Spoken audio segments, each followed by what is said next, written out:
Bismillahirrahmanirrahim. Assalamualaikum warahmatullahi wabarakatuh. Alhamdulillah, wassalatu wassalamu ala rasulillah Sayyidina Muhammad bin Abdullah wa ala alihi wa sahbihi wa mawala. Amma ba'du. Sahabat Al-Wasilah yang dimuliakan oleh Allah Subhanahu wa taala. Bulan Ramadan adalah bulan Al-Qur'an. Bulan di mana salah satu amalan yang dianjurkan di dalamnya adalah membaca Al-Qur'an. Oleh karenanya, jangan sampai kita masuk bulan Ramadan, kita tidak bisa menyentuh, tidak bisa membaca Al-Quran tersebut. Oleh karenanya, target adalah menjadi salah satu cara agar bagaimana kita bisa maksimal dalam membaca Al-Quran tersebut. Dengan target, maka kita bisa untuk memastikan untuk sampai kepada tujuan membaca Al-Quran tersebut. Contoh sederhana, kita di bulan Ramadan ini ingin menghatamkan satu kali hataman contohnya. Satu Al-Quran berisi 30 juz. 30 juz kita bagi satu bulan, berarti perharinya 1 juz. Kita bagi contohnya sholat 5 waktu. Setiap sholat 5 waktu kalau kita anggap 1 juz itu isinya 20, berarti setiap sholat 5 waktu kita membaca 4 lembar.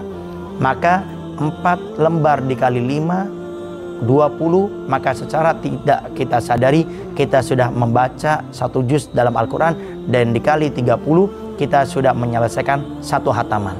Dan kalau kita ingin menghatamkan 2 kali, 3 kali, maka tinggal kita tambahkan dan kita atur lagi mungkin waktu-waktu yang lainnya. Dan inilah salah satu cara agar kita maksimal membaca Al-Quran di bulan Ramadan. Dan Nabi Muhammad SAW juga sampai memotivasi kepada kita agar kita selalu membaca Al-Quran. Nabi mensabdakan, Iqra'ul Qur'ana fa innahu ya'ti yaumal qiyamati syafi'an li ashabi. Bacalah Al-Quran, karena Al-Quran akan datang kepada orang yang membacanya, akan memberikan syafaat kepadanya. Bahkan dikatakan bukan hanya di akhirat saja, tapi di saat di alam kubur tidak ada cahaya yang menerangi kuburan kita, tidak ada orang yang menemani kita, maka Al-Quran akan datang pada saat tersebut memberikan syafaat kepada yang membacanya. Tapi para ulama juga memberikan kepada kita wanti-wanti. Jangan hanya kita bisa membaca Al-Quran, tapi kita juga harus bisa merenungi isi Al-Quran tersebut. Oleh karenanya para ulama mengatakan, umirna bitadabburihi wala umirna bihifdihi. Kita diperintah oleh Allah untuk merenungi Al-Quran, bukan hanya sekedar untuk menghafal Al-Quran. Menghafal Al-Quran tentu suatu yang bagus. Bahkan Nabi Muhammad SAW mensabdakan, bagi seorang anak yang hafal Al-Quran, maka di hari kiamat akan diizinkan oleh Allah meletakkan mahkota dari cahaya yang diletakkan kepada kedua orang tuanya. Artinya itu anak akan memberikan syafaat kepada kedua orang tuanya. Tapi di dalam Al-Quran sendiri, berapa kali Allah Subhanahu wa taala menegur kepada kita untuk merenungi daripada isi Al-Quran. Di antaranya Allah berfirman, afala ta'qilun, afala tatatafakkarun, afala tadadabbarun. Apakah engkau tidak menggunakan akalmu? Apakah engkau tidak berpikir? Apakah engkau tidak merenungkan? Di dalam Al-Quran berkali-kali Allah memerintahkan kita untuk merenungi. Karena di dalam Al-Quran itu berapa banyak juga Allah Subhanahu wa taala mengisahkan umat-umat para nabi terdahulu yang dibinasakan oleh Allah, yang dihancurkan oleh Allah Subhanahu wa taala. Di antaranya untuk kita mengambil pelajaran agar kita hidup pada saat ini jauh lebih baik daripada umat-umat terdahulu yang tidak taat kepada para nabinya. Sampai Allah Subhanahu wa taala berfirman dalam Al-Qur'an, wa kullan naqussu 'alaika min anba'ir rasuli ma nuthabbitu bihi fu'adak.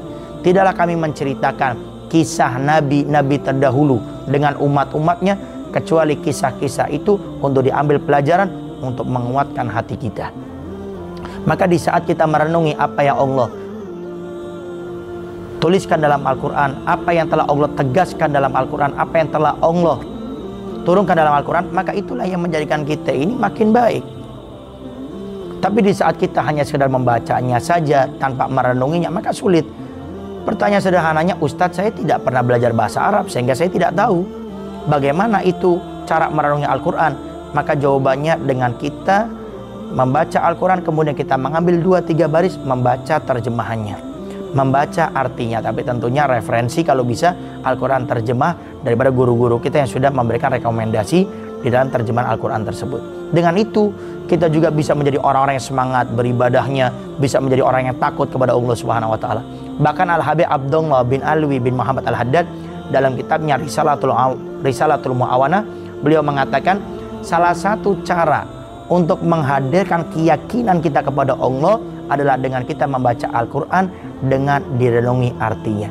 Kembali lagi dengan kita merenungi artinya, bukan hanya sekedar membaca tapi merenungi artinya. Maka paling tidak kita ambil contohnya, kita membaca satu lembar, kita ambil saja 2-3 baris artinya, kemudian kita renungi. Dengan itulah kita insya Allah bisa menjadi orang-orang yang bisa mendapatkan keutamaan dalam Al-Quran, bukan hanya membacanya tapi bisa merenunginya, dan kita bisa menjadi orang yang lebih baik daripada yang sebelumnya.